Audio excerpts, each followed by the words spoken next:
Hello मेरे प्यारे दोस्तों, स्टडी पॉइंट परिवार में आपका हार्दिक स्वागत है।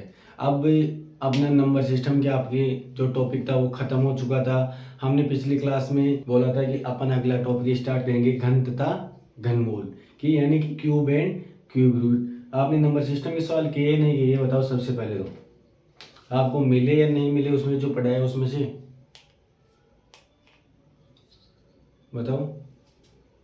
अगर मिले तो अच्छी बात, नहीं मिले तो और भी अच्छी बात, क्योंकि जहाँ तक है मैंने जितना पढ़ा दिया उसमें से मिल ही गए होंगे। और बाई चांस एक दो क्वेश्चन है वो नहीं मिले तो कोई चिंता बात नहीं उसकी, आप मुझे कमेंट बॉक्स में बताओ, उसको मैं अलग से सॉल्व करा दूंगा आपको या बता दूंगा उसके बारे में। क्योंकि हर कॉन्सेप्ट जहाँ तक है मैंने कवर करने की कोशिश की है। और अब अपना आप पढ़ लो, मोटिवेशन तो क्या, अपने माँ बाप को देख लो, वो सबसे बड़ा मोटिवेशन है आपके लिए। कोई मोटिवेशन लाइन से आपको कोई मोटिवेशन नहीं होता। अपने माँ बाप की तरफ देखो कि वो आपको किस सिचुएशन में पढ़ा रहे हैं, क्या सिचुएशन है उनकी, कहाँ से पैसे ला रहे हैं वो। आप बाहर पढ़ रहे हो, कोचिंग कर रहे हो, कमरा किराया लगा रहे हो, वो आप 2,000 मांगते हो, वो 3,000 देते हैं, तो सोचो कहाँ से लाते हैं वो। फिर भी आपको पढ़ाते हैं। तो आप अच्छा पढ़ो जिससे उनका नाम रोशन हो, आपका सिलेक्शन होगा, वही सबसे बड़ा दिन होगा उनके लिए। यही सबसे बड़ा मोटिवेशन है। तो अपन अपना टॉपिक स्टार्ट करते हैं फालतू की बातें न करते हुए। घन और घनमूल। सबसे पहले तो ये बताओ, घन कहाँ तक याद है आपको? 1 से 10 तक है, 1 से 20 तक है, 1 से 11 तक है, बताओ कहाँ तक याद है आपको?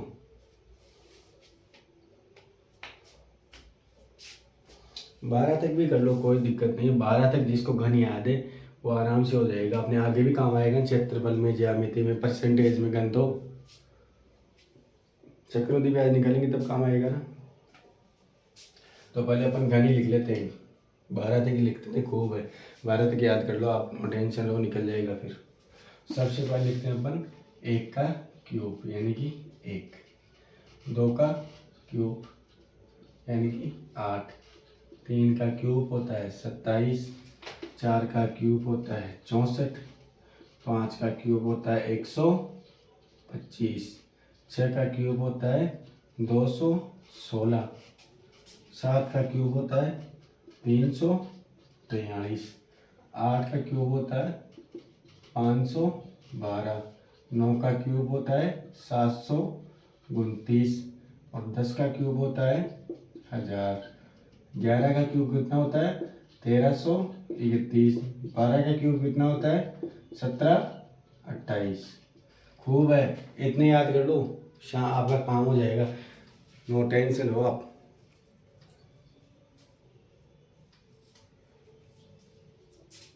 13 का भी लिखिए क्या? ये लो 2197, 14 का 2744 और खूब 14 था ये। 15 का तो याद ना, 15 कितना होता है 3375। ये लो 15 तक लिख दिया आप तो, 3375 करो नोट डाउन। ये ऐसा तो नहीं है ना कि सर आप भी लिख लो और आप ही याद कर लो, हमें तो कुछ करना ही नहीं है वैसे भी। तो फिर मैं आपको बोलूँगी नहीं कि याद करो कुछ करो। नंबर सिस्टम में 6 क्लासें हुई थी अपनी, याद हो तो आपको, उसमें मैंने आपको कुछ नहीं बोला, लेकिन ये तो याद कर लो कम से कम। क्या नहीं, 15 तक ही कर लो, 10 तक कर लो, 12 तक कर लो, लेकिन करो तो सही कुछ तो।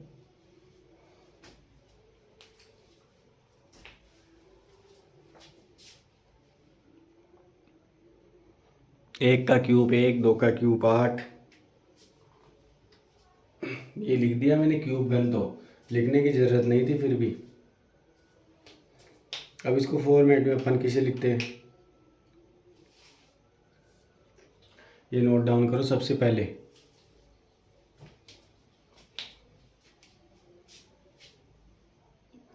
घन और वर्गमूल की एक एक क्लास है, जहाँ मस्त रहो, एक एक क्लास में सब कंप्लीट हो जाएगा। घन निकालना है तो सीखना है, क्यूब एंड क्यूब रूट नहीं, वो क्यूब रूट तो निकालना सीखना है अपने को, और तो ज़्यादा तो सीखना है इसमें, ज़्यादा क्वेश्चन आते भी नहीं है इससे, लेकिन फिर भी सीखो, क्योंकि सीखने के तभी टॉपिक है अलग से, घन तथा घनमूल, वर्ग तथा वर्गमूल, इसलिए पढ़ा रहा हूँ।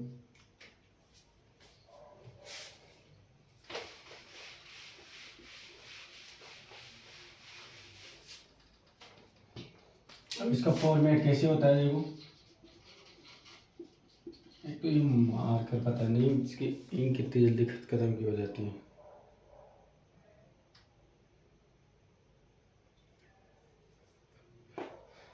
इसका फॉर्मेट कैसे लिखते हैं, आपको लिखा जाए एन का घनमूल लिखा हुआ आ जाए, या ऐसे करके अंडर रूट करके एन लिखा हुआ आ जाए, या एन की पावर 1/3 आ जाए, या एन की पावर 0.3333, जो भी कुछ भी लिखा हुआ आ जाए। ये सब घन के इसका फॉर्मेट होता है घनमूल का ही। इस चीज़ का ध्यान रखना, आप समझ में आए। एन का घनमूल निकालना 3√3 एन, या एन की पावर 1/3 0.3, एन की पावर 0.3333, ये सब घनमूल के फॉर्मेट होंगे। कैसे भी लिखा हुआ आ सकता है, इसको कैसे। अब देखो 1-2 नोट लिख लो। नोट नंबर 1, ये फॉर्मेट लिख लिया ना आपने, फॉर्मेट लिखा है नहीं लिखा।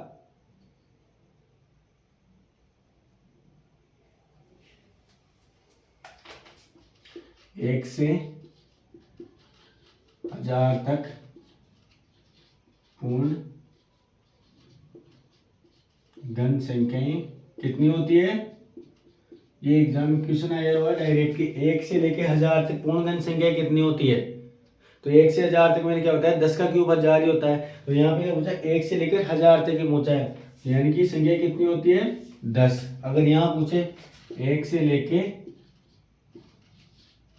1000 के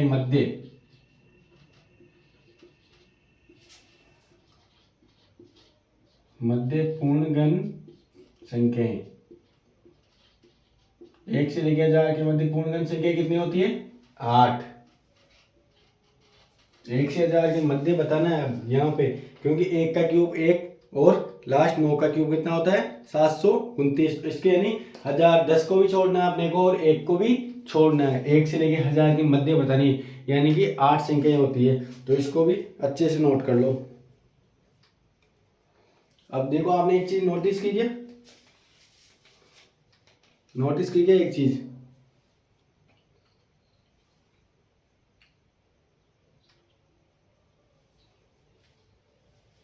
यही अपन वर्ग तथा वर्गमूल में पढ़ेंगे कि 1 से 1000 तक पूर्ण वर्ग संख्याएं, 1 से 1000 के मध्य पूर्ण वर्ग संख्याएं,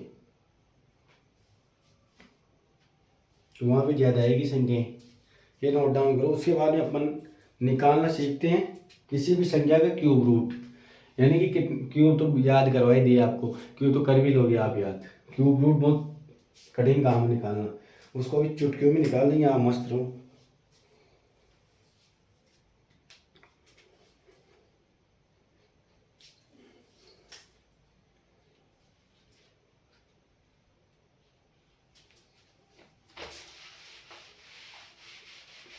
एक से 10 तक तो आपको याद होने ही होने चाहिए, अगर वो भी याद नहीं है तो आप कुछ नहीं कर सकते।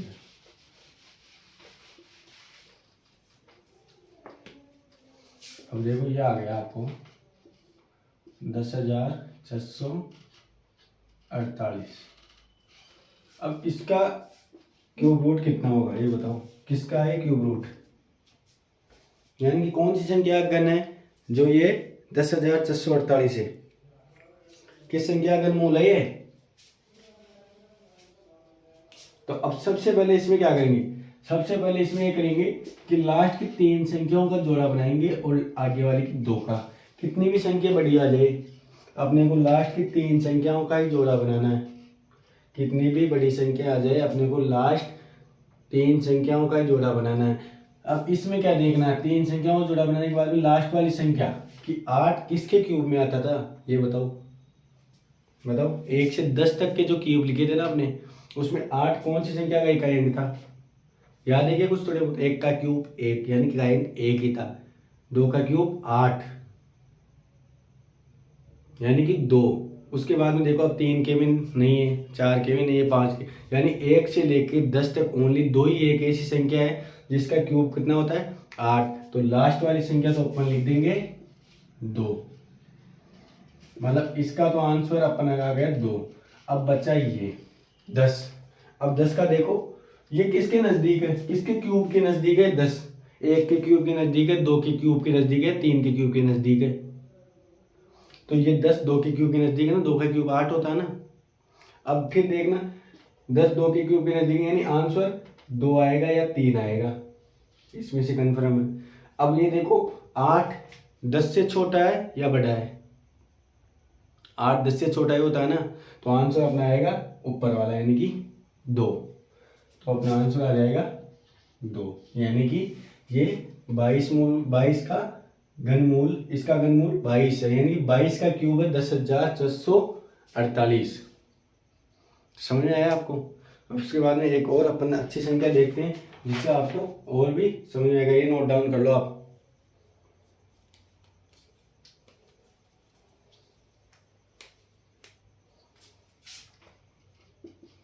क्वेश्चन लिखो 14,04,98 के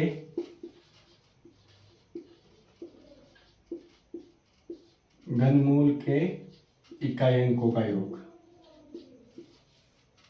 इकाई डायरेक्ट अंकों का योग लिखो।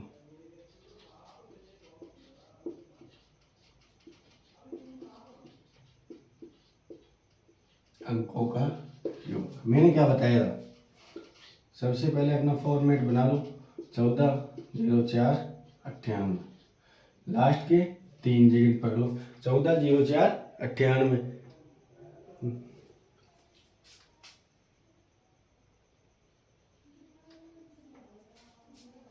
14,04,98 आ गया। अब देखो ये परफेक्ट क्यूब भी है या नहीं है, ये देखो। सबसे पहले यहाँ पे एक संख्या और लिखो 928 करो इसको, 928। तो लास्ट वाली संख्या 3 पकड़ ली। 14,04,928 में 3 से क्या वापस वो 8 किसका क्यूब है 2 का, तो अपन लास्ट में लिख देंगे 2। अब अपनी संख्या क्या बची 1404। 1404 में क्या देखेंगे 1404 किसका क्यूब होता है, किस क्यूब के नजदीक है 10 का क्यूब होता है कितना 1000। 11 का क्यूब होता है 1331, यानी 1331 1404 से छोटा है या बड़ा है 1331 1404 के क्यूब से छोटा है। उसके बाद में अपन देखते हैं कि 1404 1331 क्यूब से छोटा है, तो आंसर क्या आएगा अपना 11, यानी कि ये 112 का क्यूब होता है। देख लिया। उसके बाद में अपन देखते हैं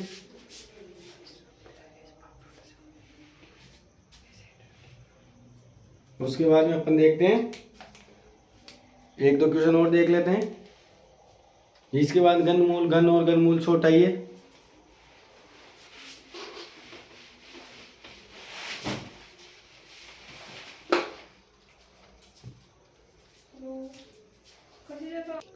आया समझ में वो जो पिछली बार अभी जो क्वेश्चन बताया था 14,04,928 वाला, नहीं आएगा समझ में। चलो एक अच्छा सा क्वेश्चन देखते हैं और भी, जिससे आपको उसमें देखो क्या सी। उसके बाद लास्ट जो डिजिट वाला नंबर देखेंगे 1 से 10 में किसका क्यूब है और वही संख्या लिख देंगे।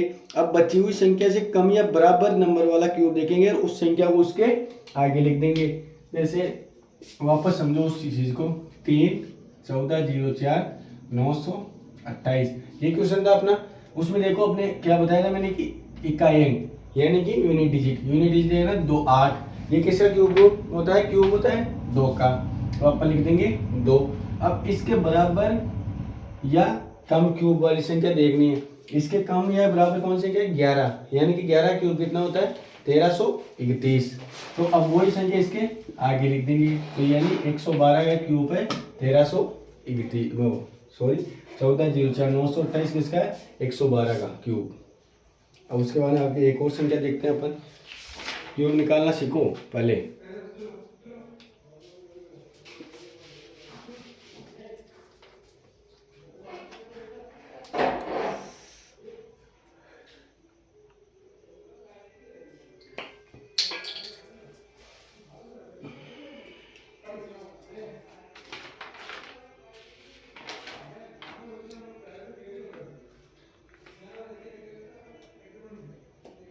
अब देखो एक संख्या,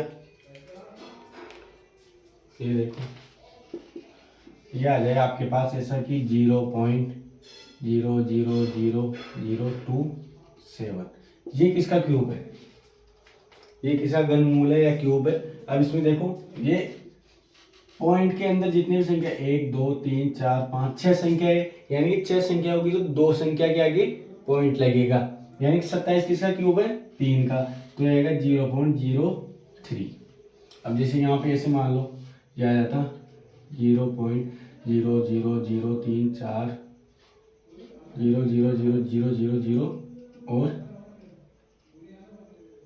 और ये आ जाता अपना 64। अब ये किसका क्यूब रूट है?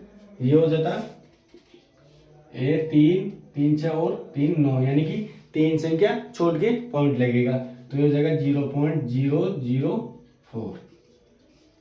समझ में आया? उसके बाद ये दोनों नोट डाउन करो।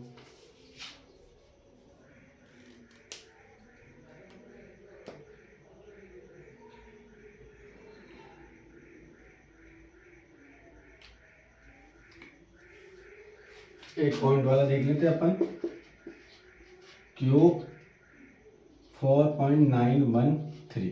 अब इसको कैसे लिखेंगे? सबसे पहले तो इसमें क्या करेंगे अपन, इसको क्यूब, ये 49 13 बटा पॉइंट के बाद कितने संख्या यानी 1000, तो 1000 का सीधे 10 आ जाएगा, अपने बाहर लिख दो डायरेक्ट ही 10। अब डायरेक्ट करो, 3 किसके इकाई अंक में आता है? किसके क्यूब में? 7 के में आता है, नहीं आता है? यानी 3 का पेयर बनाएंगे, 3 किसके क्यूब में आता है? 7 के में इकाई अंक, तो डायरेक्ट लिख देंगे 7 और 4। 4 के कौन सी संख्या क्यूब के नजदीक है? 1 का क्यूब 1, 2 का क्यूब 8, यानी 2 का क्यूब ज्यादा हो गया, यानी कि 1 का क्यूब यानी 1, यानी 1 के नजदीक है, तो यानी 17/10, यानी इसका आंसर आ गया 1.7। समझा? उसके बाद देखते हैं अपन, अब जोड़ भाग गुणा भाग तो कर ही लोगे ना आप।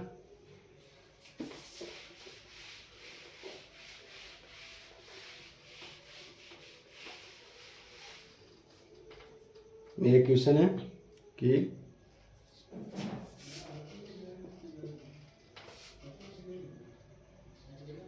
8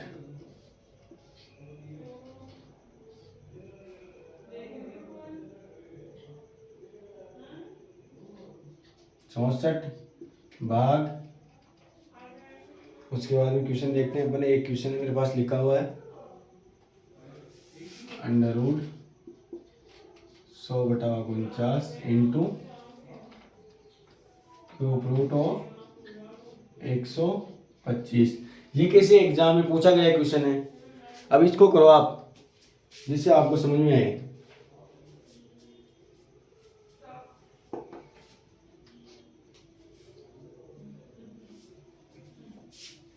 अब देखो, 2 का क्यूब, ये किसका होता है क्यूब, यानी कि ऊपर आएगा 2, 64 का स्क्वायर है, यहाँ पे क्यूब नहीं, ध्यान रखना, यानी क्यूब रूट है, तो 64 का क्यूब रूट कितना स्क्वायर कितना होता है, मतलब स्क्वायर रूट है, सॉरी क्यूब रूट क्या, स्क्वायर रूट है 8 भाग 100/49, यानी कि 10/7 इंटू 125 का क्यूब रूट कितना होता है 5। अब देखो 2/8 भाग है, अगर गुणा करेंगे तो संख्या चेंज हो जाएगी, यानी कि 7/10 इंटू 5, ये 2 बार 2 से 2, इसका आंसर आ जाएगा 7/8। समझ में आया आपको ये क्वेश्चन? क्यूब रूट, उसके बाद में भाग वाला, इसका ध्यान रखना, इसको अपन संख्या पलट दी जाती है अगर भाग में होती है तो। अब एक संख्या और लिखो, सबसे अच्छा क्वेश्चन है, फिर अपना गणित घनमूल वाला ये टॉपिक वाला खत्म हो जाएगा।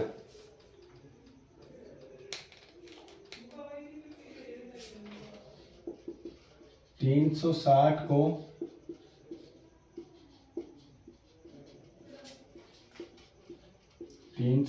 को किस संख्या से गुणा या भाग, किस संख्या से गुणा या भाग किया जाए कि प्राप्त संख्या पूर्ण घन हो। 360 को किस संख्या से, किस न्यूनतम संख्या से, ये भी लिख लो, किस न्यूनतम संख्या से गुणा या भाग किया जाए कि प्राप्त संख्या पूर्ण घन हो। अब इसमें देख लो,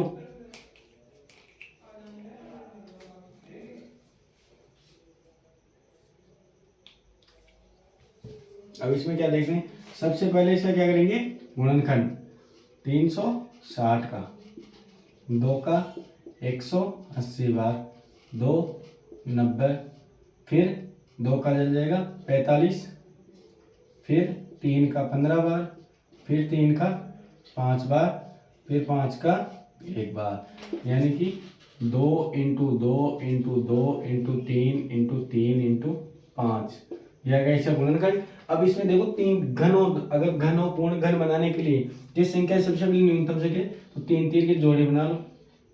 अब देखो यहाँ पे जोड़े बनाने के लिए एक 3 की ओर अपने को आवश्यकता है, और यहाँ पे कितने 5 की आवश्यकता है, 2, यानी कि अगर संख्या को 3 इंटू 5 इंटू 5 से और गुणा कर दिया जाए तो यह संख्या पूर्ण घन बन जाएगी, यानी कि 50 25 और 75, यानी कि 75 से 360 को 75 से गुणा कर दो, न्यूनतम 75 से गुणा कर दो, जिससे कि ये पूर्ण घन बन जाए। और किस संख्या से भाग दे, अब जिस संख्या जो बची हुई संख्या, यानी अब ये तो एक पूर्ण घन संख्या है ना, 3 का जोड़ा है, और ये संख्या बाकी है ना, तो 3 इंटू 3 इंटू 5, यानी 5 3 15 3 45 का भाग दे दो इसमें, जिससे ये पूर्ण वर्ग बन जाए। अब देखो 75 से, अब देखो ये कौन से बता देता हूँ, अगर 360 में 45 का भाग देंगे तो कितनी बार जाएगा, कितनी बार जाएगा, 8 बार।